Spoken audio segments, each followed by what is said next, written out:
জঙ্গি অর্থায়নের অভিযোগে গ্রেফতার ৩ আইনজীবীকে ১৬৪ ধারায় জবানবন্দি নিতে নেওয়া হয়েছে চট্টগ্রাম আদালতে। অবৈধ দখলে রাজধানীর অধিকাংশ ফুটপাত দখলদার সিন্ডিকেটের হাতে জিম্মি খোদ সিটি কর্পোরেশন। সমন্বিত উদ্যোগের পরামর্শ বিশেষজ্ঞদের। স্থানীয় নির্বাচন কমিশন অফিসে নেই জাতীয় পরিচয়পত্র সংশোধনের সুযোগ। সেবা প্রার্থীদের বাধ্য হয়ে আসতে হচ্ছে রাজধানীতে, স্থান সংকটের অজুহাত কর্তৃপক্ষের। দেশের অনেক জায়গায় দোকানগুলো থেকে এখনো সরানো হয়নি সরকারিভাবে নিষিদ্ধ ওষুধ। বিভ্রান্তিতে সাধারণ মানুষ ও ব্যবসায়ীরা, প্রচারণা বাড়ানোর তাগিদ। এবং জেলা প্রশাসনের নিয়ন্ত্রণে না থাকায় ফেনীর ফুলগাজী ও পরশুরামের বালু মহালগুলোতে চলছে অবৈধভাবে বালু উত্তোলন। হুমকির মুখে মহুরী কহুয়া বন্যা নিয়ন্ত্রণ বাঁধ।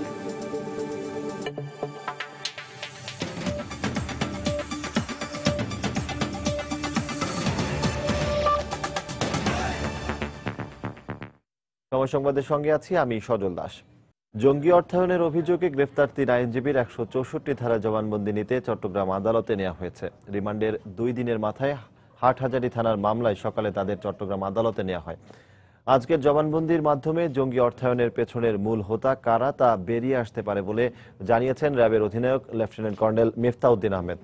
এর আগে সোমবার হাটহাজারী থানার মামলায় ব্যারিস্টার শাকিলা ফারজানা, দুদিন অ্যাডভোকেট হাসানুজ্জামান লিটন ও অ্যাডভোকেট মাহফুজ বাপনের ৩ দিন করে রিমান্ড মঞ্জুর করেন আদালত। সশস্ত্র জঙ্গি সংগঠন শহীদ হামজা ব্রিগেডকে অর্থ যোগান দেওয়ার অভিযোগে গত ১৮ আগস্ট ঢাকার ধানমন্ডি থেকে সুপ্রিম কোর্টের এই ৩ আইনজীবীকে গ্রেফতার করে র্যাব। তদন্তে জানা যায় সংগঠনটিকে শুধুমাত্র অস্ত্র কিনতেই ১,৮,০০,০০০ টাকা দিয়েছিল এই ৩ আইনজীবী।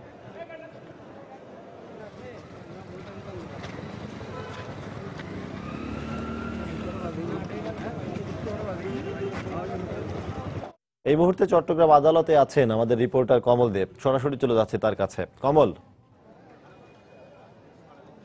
ধন্যবাদ সজল। আপনি যেটা বলছিলেন, আইনগত বাধ্যবাধকতার কারণে কিন্তু এখনো জবানবন্দি শুরু করা যায়নি। অর্থাৎ সকাল ৯টার দিকে ৩ আসামি অর্থাৎ ৩ ব্যারিস্টার শাকিলা ফারজানা, অ্যাডভোকেট হাসানুজ্জামান লিটন এবং অ্যাডভোকেট মাহফুজ বাপনকে চট্টগ্রাম আদালতে নিয়ে আসা হয়েছিল। এরপর তাদের অতিরিক্ত চিফ জুডিশিয়াল ম্যাজিস্ট্রেট কুদরতি এর আদালতে হাজির করা হয় এবং এরপর তাদেরকে নিয়ে যাওয়া হয় খাসকামরায়। আপনি জানেন ১৬৪ ধারা জবানবন্দি দেওয়ার আগে কিছুটা আইনগত বাধ্যবাধকতা রয়েছে। এর মধ্যে প্রথম একটি ধাপ হলো তাদেরকে 3 ঘন্টা সময় দেওয়া। এক্ষেত্রে যে খাস কামরায় নিয়ে যাওয়ার পর তাদেরকে সময় দেওয়া হয়েছে। আমরা দেখেছি অতিরিক্ত চিফ জুডিশিয়াল ম্যাজিস্ট্রেট কুদরতি ইলাহি কিছুক্ষণ আগে তার খাস কামরা থেকে বেরিয়ে গেছেন। তাদেরকে রেখে তিনি অন্য একটি এজলাসে কি তার বিচারিক আদালত কাজ শেষ করছেন।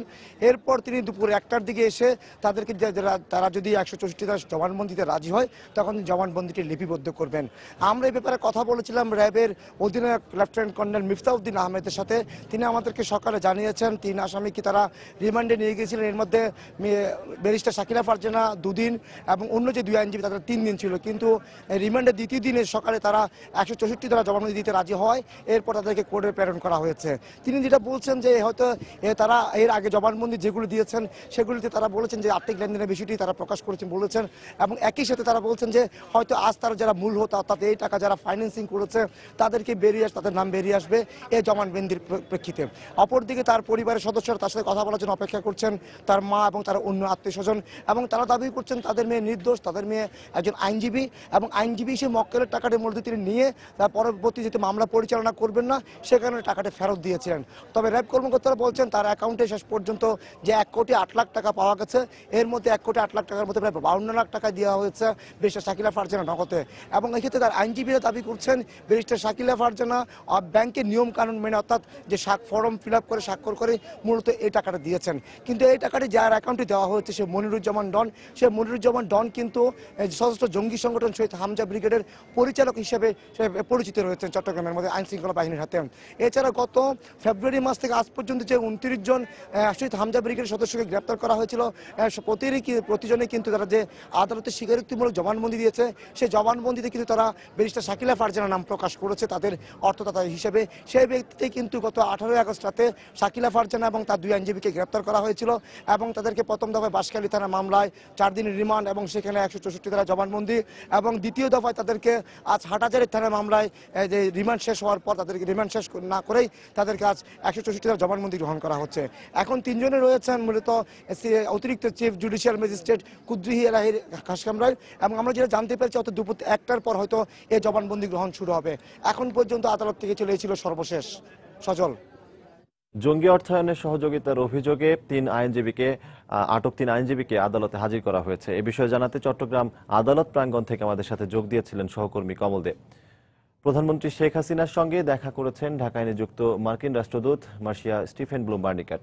সকালে প্রধানমন্ত্রীর কার্যালয়ে বৈঠক অনুষ্ঠিত হয়। প্রায় আধা ঘন্টা বাংলাদেশের প্রধানমন্ত্রীর সঙ্গে বৈঠক করেন বার্নিকাট। এ সময় দ্বিপাক্ষিক স্বার্থ সংশ্লিষ্ট বিভিন্ন বিষয় নিয়ে তাদের মধ্যে আলোচনা হয়।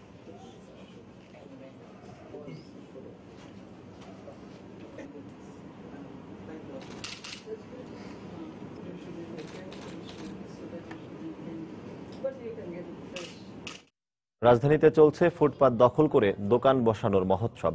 এই দখলদার সিন্ডিকেটের হাতে জিম্মি খোদ সিটি কর্পোরেশনও। বিশেষজ্ঞের মতে কর্তৃপক্ষের উদাসীনতার কারণে প্রতিদিনই বাড়ছে এর পরিসর। এদিকে অসাধু কিছু পুলিশ কর্মকর্তা আর স্থানীয় প্রভাবশালীদের সমন্বয়ে গড়ে ওঠা শক্তিশালী সিন্ডিকেটের অজুহাত দিয়ে ডিসিসি বলছে বারবার উদ্যোগ নিয়েও ফুটপাত দখলমুক্ত রাখা সম্ভব হচ্ছে না। তবে পুলিশের দাবি ফুটপাত দখলমুক্ত রাখতে সচেষ্ট রয়েছেন তারা। বিস্তারিত আমার করা একটি রিপোর্টে। ফুটপাত মানে পায়ে হাঁটার পথ, তবে রাজধানীতে এর অর্থ ভিন্ন।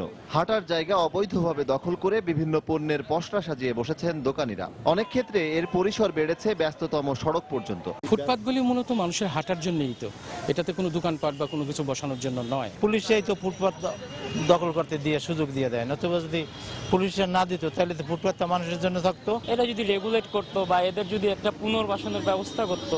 রাজধানীর বিভিন্ন জায়গায় ফুটপাত দখল করে এভাবেই বসানো হয়েছে অবৈধ দোকান।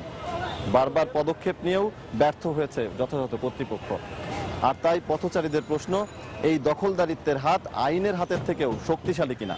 রাজধানীতে দখলের এমন চিত্র বিদ্যমান থাকলেও অসহায় সিটি কর্পোরেশন। তাদের দাবি অবৈধ দখলদারদের পেছনে রয়েছে শক্তিশালী সিন্ডিকেট। বিভিন্ন রকমের আপনার বাণিজ্য হয়ে থাকে। আপনার পুলিশের কিছু অসাধু কর্মকর্তা রয়েছেন, রাজনৈতিক অনেক নেতা রয়েছেন, আপনার বিভিন্ন আপনার হকারদের নেতা রয়েছেন, সবাই এই অপকর্মের সঙ্গে সবাই জড়িত। এটাকে সবাই মিলে করতে হবে, এইভাবে কিন্তু একার পক্ষে সম্ভব না। এদিকে তেমন কোনো পদক্ষেপ না থাকলেও আইন শৃঙ্খলা রক্ষাকারী বাহিনীর দাবি ফুটপাত দখল মুক্ত রাখতে সচেষ্ট তারা। পিরিয়ডিক্যালি বা কিছুদিন পরপরই আমরা এই বিষয়ে পদক্ষেপ নিয়ে থাকি এবং রাস্তা হকার মুক্ত করি।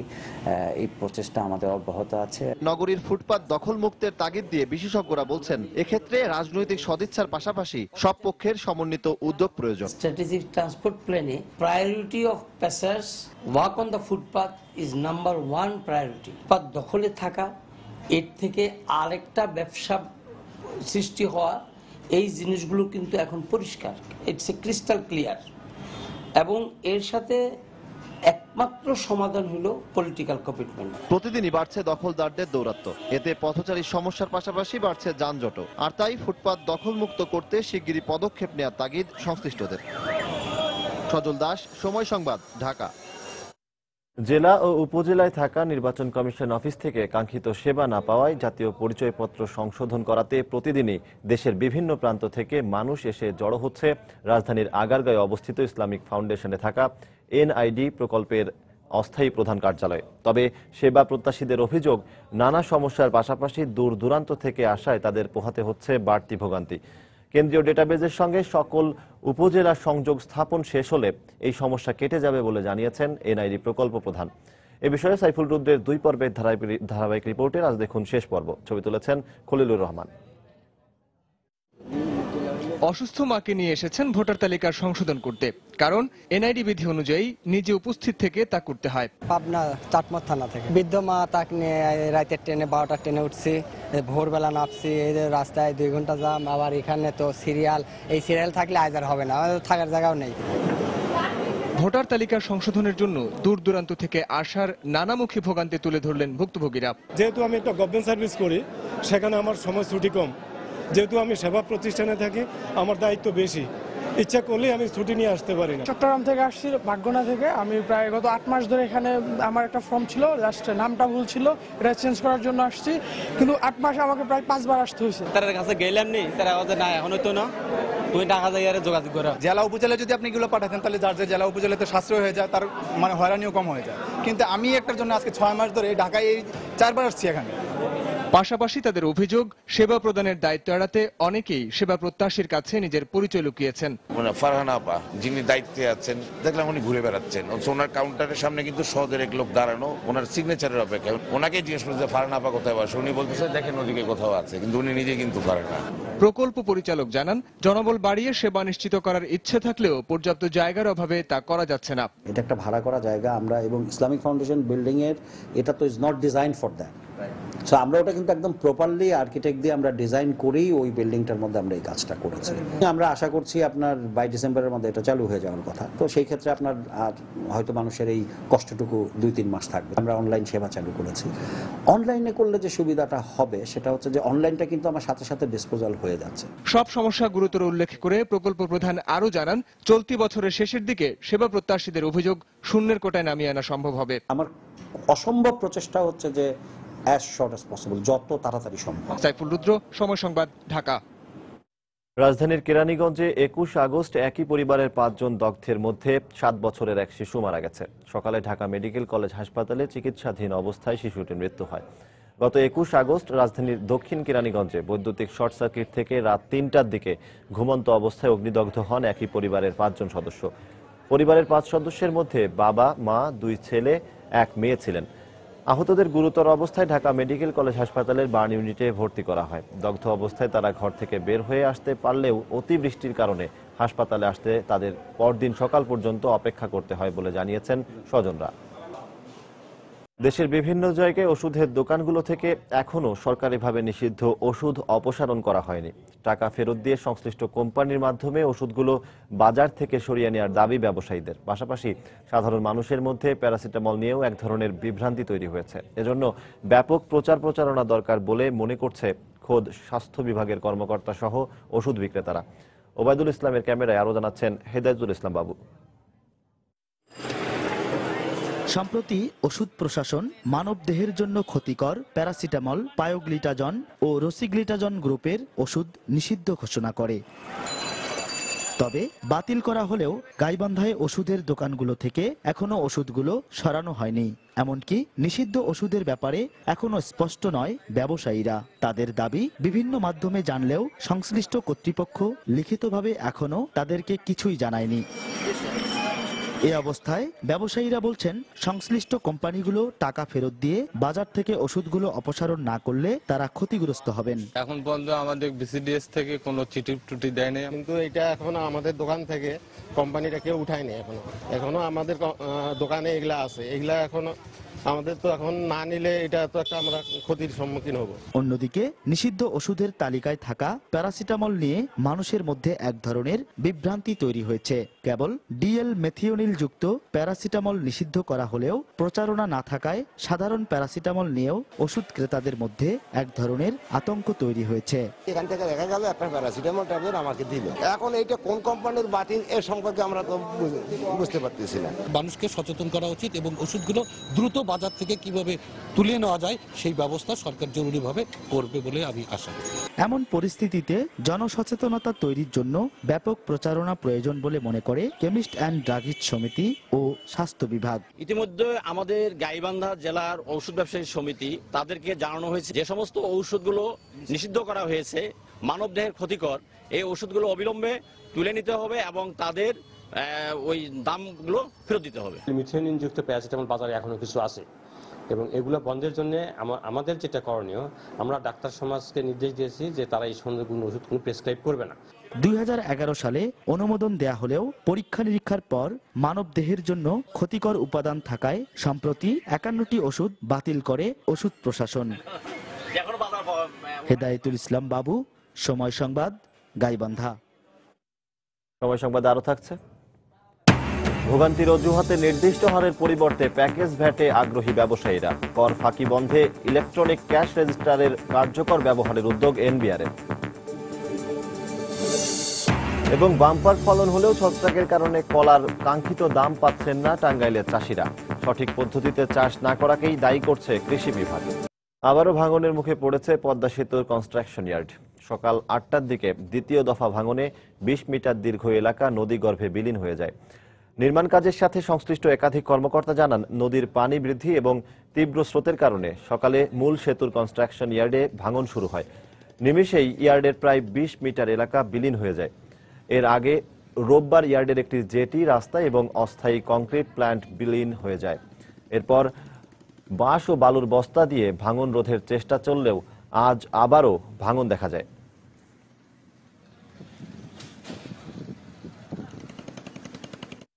আইনের নানা জটিলতায় এক যুগেরও বেশি সময় ধরে জেলা প্রশাসনের হাতছাড়া রয়েছে ফেনীর ফুলগাজী ও পরশুরামের বৈধ বালু মহালগুলো। আর এ সুযোগে যত্রতত্র চলছে অবৈধ বালু আহরণের মহোৎসব। এ কারণে দুর্বল হয়ে দফায় দফায় ভাঙছে মহুরী কহুয়া বন্যা নিয়ন্ত্রণ বাঁধ। এতে চরম ক্ষতি ও দুর্ভোগের মুখে পড়েছে লাখ লাখ মানুষ। অবশ্য কর্তৃপক্ষ বলছে, বৈধ বালু মহালগুলো পুনরুদ্ধার ও অবৈধগুলো নিয়ন্ত্রণে চেষ্টা চলছে। দুলহাস তালুকদারের ক্যামেরায় বখতিয়ার মুন্নার রিপোর্ট। ২০০১ সালের পর থেকে পর্যায়ক্রমে বালুকেকো সিন্ডিকেটের নানা কৌশলী আইনি জটিলতায় ফেনীর পরশুরাম উপজেলার ৭টি ও ফুলগাজী উপজেলার ৩টি বালু মহলের ইজারা দেয়া বন্ধ হয়ে যায়। জেলা রাজস্ব বিভাগের হিসেব মতে ইজারা বন্ধের কারণে প্রতি বছর তারা রাজস্ব হারিয়েছে প্রায় ২ কোটি টাকা। তবে এই সময়ের মধ্যে গড়ে ওঠা অসংখ্য সিন্ডিকেট মুহুরী, কহুয়া ও সিলুনিয়া নদী থেকে নৌকা, পাওয়ার টিলার ও ড্রেজার মেশিন বসিয়ে অবৈধভাবে বালু উত্তোলন করছে অবাধে। আর অবৈধভাবে উত্তোলিত বালু ট্রাকে পারাপারের জন্য মুহুরী, কহুয়া এই বন্যা নিয়ন্ত্রণ বাঁধে এভাবেই কমপক্ষে 10টি জায়গায় কেটে ফেলা হয়েছে। এদিকে যত্রতত্র বালু উত্তোলনের কারণে প্রতি বছরের মতো দফায় দফায় এবারও কোথাও না কোথাও বাঁধ ভেঙে পাহাড়ি ঢলে প্লাবিত হচ্ছে গ্রামের পর গ্রাম। তবে এসব প্রভাবশালী সিন্ডিকেটের বিরুদ্ধে মানুষ মুখ খুলতেও নারাজ।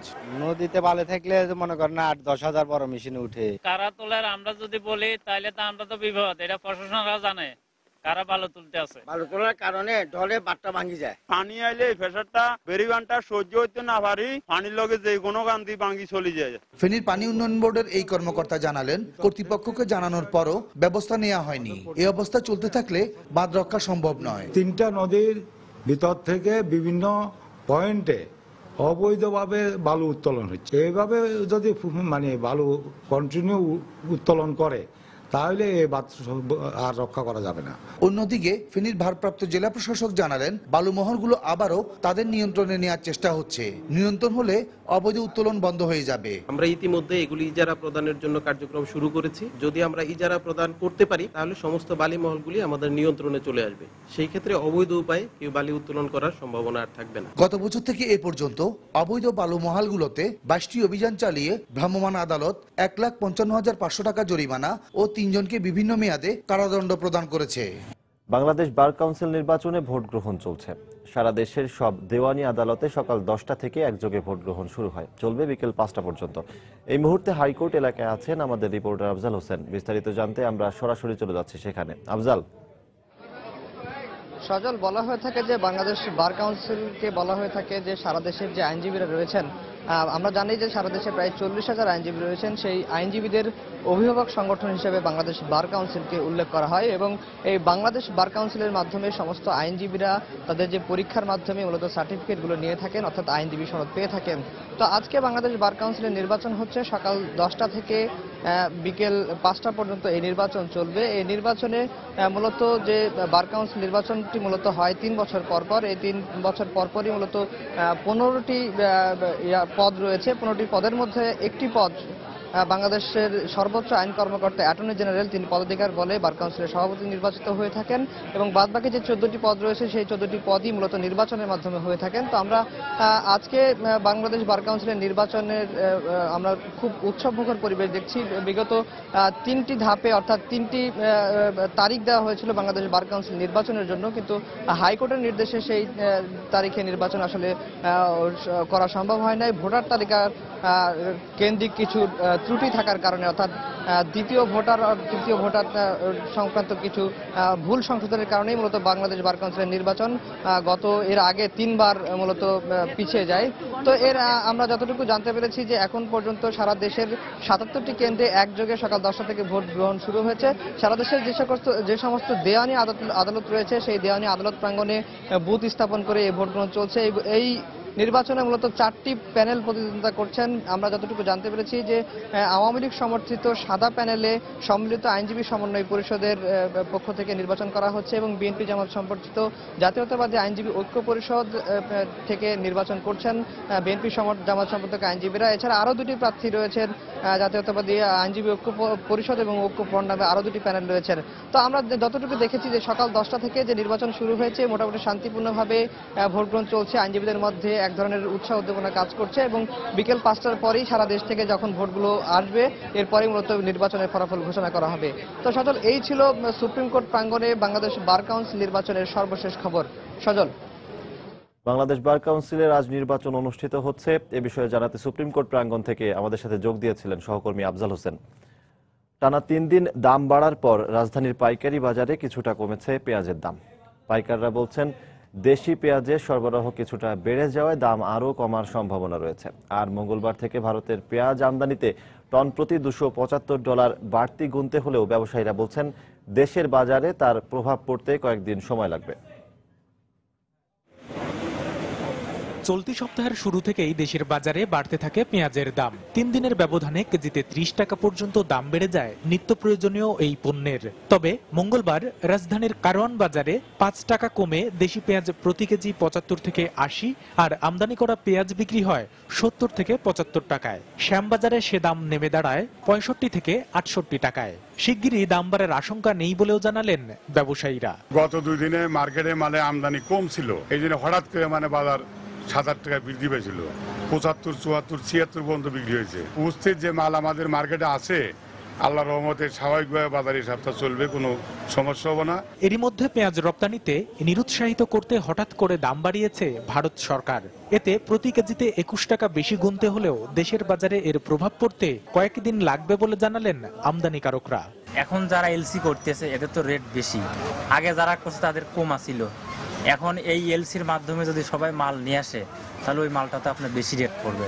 এদিকে বাজার নিয়ন্ত্রণে ভোক্তারা মনিটরিং ব্যবস্থা জোরদার করার দাবি জানালেও পেঁয়াজের আমদানি বিকল্প বাজার খোঁজার পরামর্শ ব্যবসায়ীদের। আমরা মনে করি যে সরকার যদি ইচ্ছে করলে এই বাজারকে কন্ট্রোল করতে পারে সরকার। যেহেতু ইন্ডিয়া তো আপনারা নিজেরাও জানেন যে মোটামুটি একটা নির্ধারণ করছে যে $700 এলসি দিতে হবে। এই তুলনায় এখন অন্যান্য দেশ আপনাদের পাকিস্তান, তুরস্ক, বার্মা বিভিন্ন দেশ থেকে আসলে যদি হয়তো বাজার আরো কিছু কমে। অন্যদিকে দেশের বাজারে পেঁয়াজের দাম নিয়ন্ত্রণে রাখতে টিসিবিকে আমদানির নির্দেশ দিয়েছে বাণিজ্য মন্ত্রণালয়।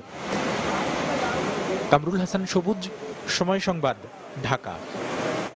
মন্ত্রণালয়ের অনুমোদন না পাওয়ায় কাজ শেষ হওয়ার 5 বছরেও চালু হয়নি রংপুরের বদরগঞ্জ উপজেলা স্বাস্থ্য কমপ্লেক্সের 50 শয্যার কার্যক্রম।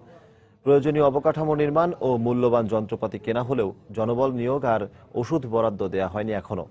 ফলে অযত্ন অবহেলাতে নষ্ট হচ্ছে কোটি কোটি টাকার মালামাল। পাশাপাশি কাঙ্ক্ষিত চিকিৎসা সেবা থেকে বঞ্চিত হচ্ছেন এলাকাবাসী। শাকিল মাহমুদের ক্যামেরায় মানিক সরকারের রিপোর্ট। অস্ত্রোপচারের আলো বিছানা ছাড়াই ঘরের স্বাভাবিক আলো দিয়ে চলছে অস্ত্রোপচার, অথচ পাশেই রয়েছে অত্যাধুনিক অস্ত্রোপচারের কক্ষে আলো সমৃদ্ধ যন্ত্রপাতি। শুধু যন্ত্রপাতি নয়, রয়েছে পূর্ণাঙ্গ একটি dental unit, ultrasonogram, ECG, steam steriliser এবং সার্জারিতে ব্যবহৃত সাকার মেশিন সহ অটোক্লেভ। এসব কিছুই অযত্ন অবহেলায় পড়ে থাকতে থাকতে এখন নষ্টের পথে। অপারেশনের পর আমার রোগী নিয়ে কঠিন সমস্যা হয়েছিল বেড না থাকার কারণে, কাজেই আমরা অনেক ভোগান্তির মধ্যে পড়ছিলাম। এখানে বসার কোনো জায়গা নাই, আমাদের রোগীরা এই যে নিচে নিচে বসে আছে। নতুন যে বিল্ডিংটা আছে যেটা 50 শয্যার জন্য করা হয়েছে, এটাতে উপযুক্ত জনবল এবং ইকুইপমেন্ট না থাকার ফলে আমরা এটা পুরোপুরি এখনো চালু করতে পারিনি। আমাদের যে অপারেশন থিয়েটারটা আছে এখানে অনেক লিমিটেশনের মধ্যে আমরা কাজ করি। এখানে গাউন, মাস্ক আমরা যেগুলো পরি সেই জিনিসগুলো আমাদের নাই। 31 শয্যা দিয়ে শুরু হয় এই স্বাস্থ্য কমপ্লেক্সের কার্যক্রম। এরপর 2010 সালে 50 শয্যায় উন্নীত করার সিদ্ধান্ত নেয় সরকার। এজন্য নতুন ভবন ও অবকাঠামো তৈরির পাশাপাশি কেনা হয় আধুনিক যন্ত্রপাতি। কিন্তু জনবল নিয়োগ সহ অন্যান্য বরাদ্দ না থাকায় কাঙ্ক্ষিত সেবা পাচ্ছেন না রোগীরা। ফিক্সেশন করে দিছে, ও নিয়ে আসলো। এখন পর্যন্ত কোনো ডাক্তার আসিয়া দেখে নাই যে সুস্থ হয়েছে কি বেশি হয়েছে কি কম হয়েছে। আমাদের নার্সিং স্টাফ খুবই কম, যার কারণে অতিরিক্ত রোগীর চাপে আমরা সঠিকভাবে সেবা প্রদান করতে পারি না। জনবলের অভাবে আমরা এই বদরগঞ্জবাসীর বৃহত্তর যে প্রায় 3 লাখ জনগণের যে সুস্বাস্থ্য নিশ্চিত করার ব্যাপারটা থেকে আমরা বঞ্চিত হচ্ছি। মন্ত্রণালয়ের বরাদ্দ বিষয়ে জেলার সিভিল সার্জন বেশ কয়েকবার ঊর্ধ্বতন কর্তৃপক্ষকে চিঠি দিয়ে জানিয়েছেন বলে জানালেও স্থানীয় সংসদ সদস্য বলছেন ভিন্ন কথা। পরিচালক মহাপরিচালক বরাবরে ঊর্ধ্বতন কর্তৃপক্ষের কাছে আমরা পত্র দিয়েছি যে এখানে 50 বেডের জন্য তথ্য, ঔষধপত্র সহ অন্যান্য লজিস্টিক যেসব প্রয়োজন হয় মানুষের চিকিৎসার জন্য। 50 শয্যা বিশিষ্ট হাসপাতাল চালু করতে গেলে সেখানে পথ্য লাগবে, ওষুধ লাগবে, জনবল লাগবে এবং আনুষঙ্গিক যে অ্যাপারাটাসগুলো আছে, ইসিজি মেশিন, এক্সরে মেশিন।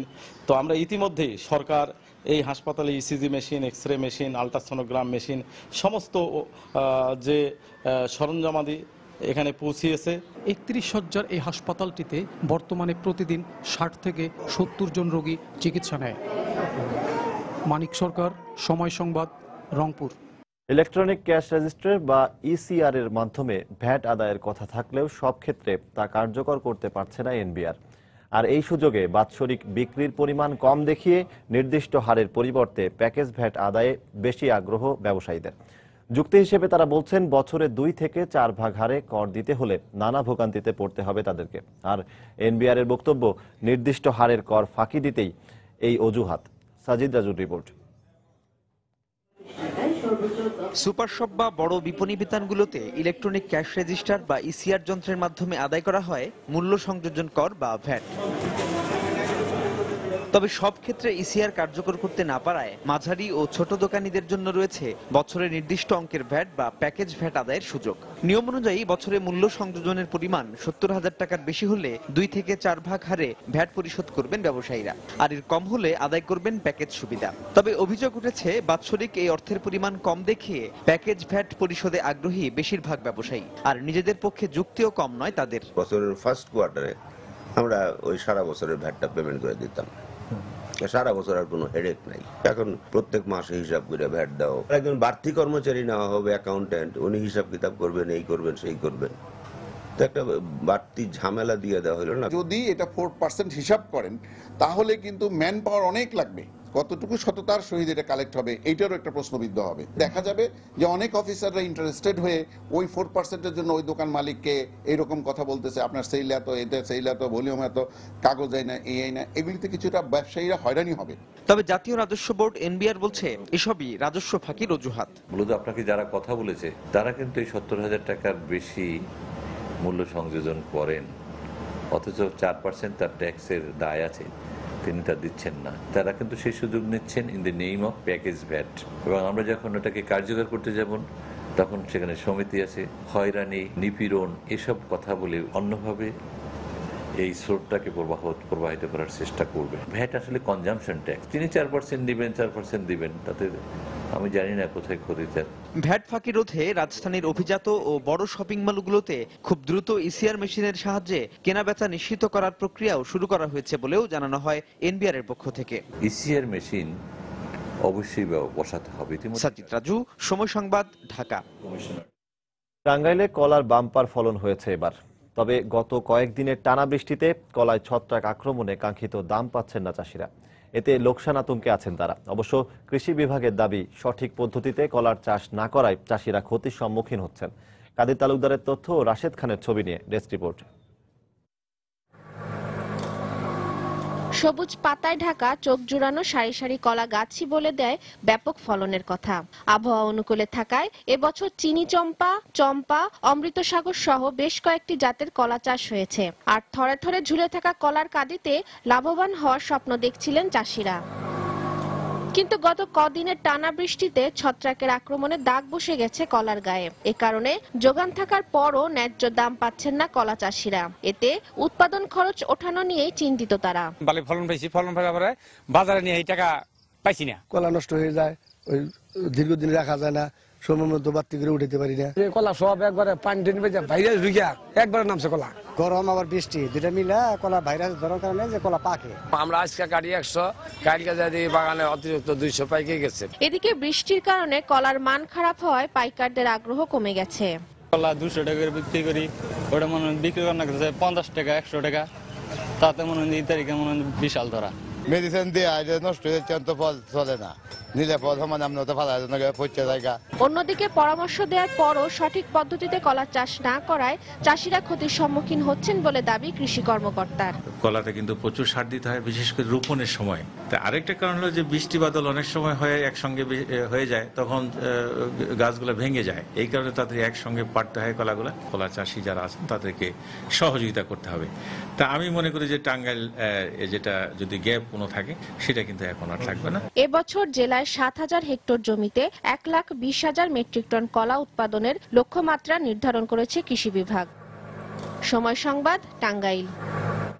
কমতে শুরু করেছে যমুনা নদীর পানি। গত 12 ঘন্টায় সিরাজগঞ্জ পয়েন্টে যমুনার পানি 2 সেন্টিমিটার কমে বিপদসীমার 68 সেন্টিমিটার উপর দিয়ে প্রবাহিত হচ্ছে। তবে এখনও পানিবন্দী হয়ে রয়েছে জেলার কাজীপুরের ঠেকুরিয়া হাটসহ নদী তীরবর্তী সদর, বেলকুচি, চৌহালি ও শাহজাদপুর উপজেলার 35টি ইউনিয়নের লক্ষাধিক মানুষ। বন্যায় তলিয়ে গেছে শত শত হেক্টর ফসলি জমি। ঘরবাড়ি হারিয়ে 152টি পরিবার আশ্রয় নিয়েছে জেলার 6টি আশ্রয়কেন্দ্রে। এদিকে দুর্গতদের জন্য 2,25,000 টাকা ও 75 মেট্রিক টন চাল বরাদ্দ দেওয়া হয়েছে বলে জানিয়েছেন জেলা প্রশাসক।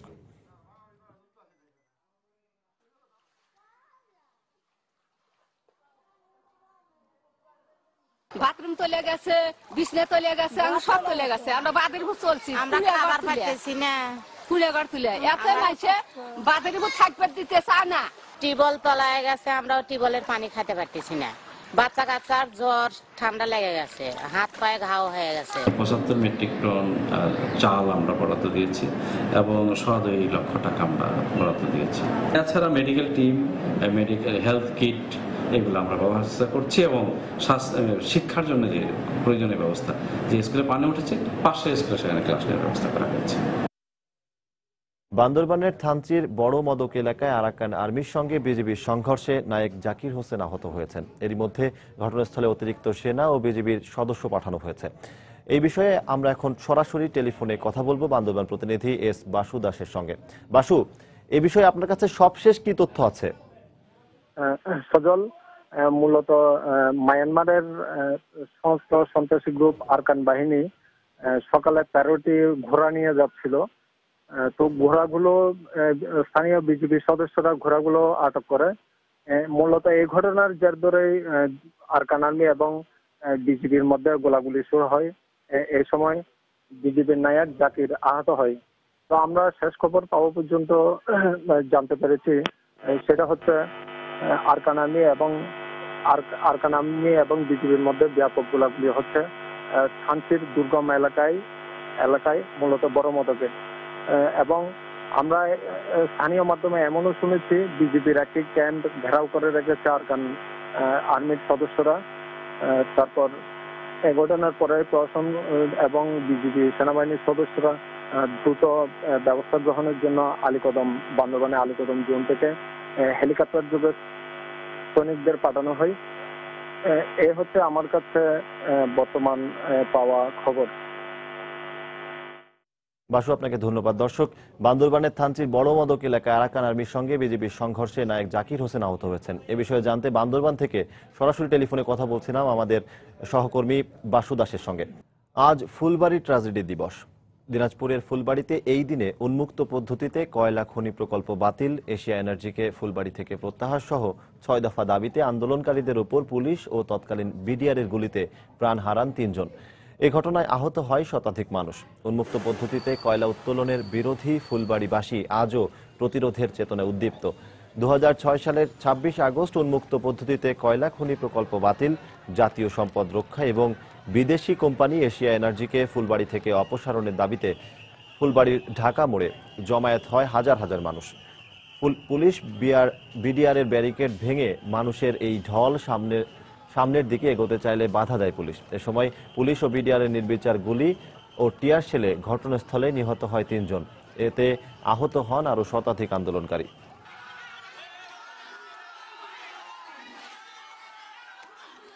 আমরা কয়লার খনি চাই না, আমরা রক্ত দিচ্ছি, আরো দিব, এবং আমরা ভিজা মাটি ছাড়তে চাই না। দোকানপাট নষ্ট করি, বাড়িঘর নষ্ট করি, আমরা কয়লা খনি চাই না।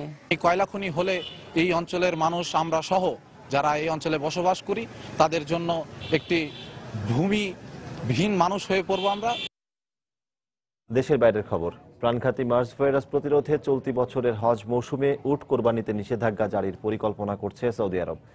সৌদি রাজধানী রিয়াদে মার্স ভাইরাসে আক্রান্ত হয়ে 5 জনের মৃত্যু হয়েছে। এছাড়া নতুন করে আরও 49 জনের শরীরে এ রোগের সংক্রমণ দেখা দিয়েছে। দেশটির স্বাস্থ্য মন্ত্রণালয়ের বরাতে সোমবার এ তথ্য জানায় রুশ সংবাদ সংস্থা তাস। সৌদি আরবের স্বাস্থ্য সচিব আবদুল্লাহ আসিরি জানান, উপসাগরীয় দেশগুলোর প্রায় 90% উটে মার্স করোনা ভাইরাস রয়েছে। আর তাই এবারে উট কোরবানির বিষয়ে নিষেধাজ্ঞার পরিকল্পনা করছে দেশটির সরকার। তবে এখনও এ বিষয়ে কোনো সিদ্ধান্ত আসেনি।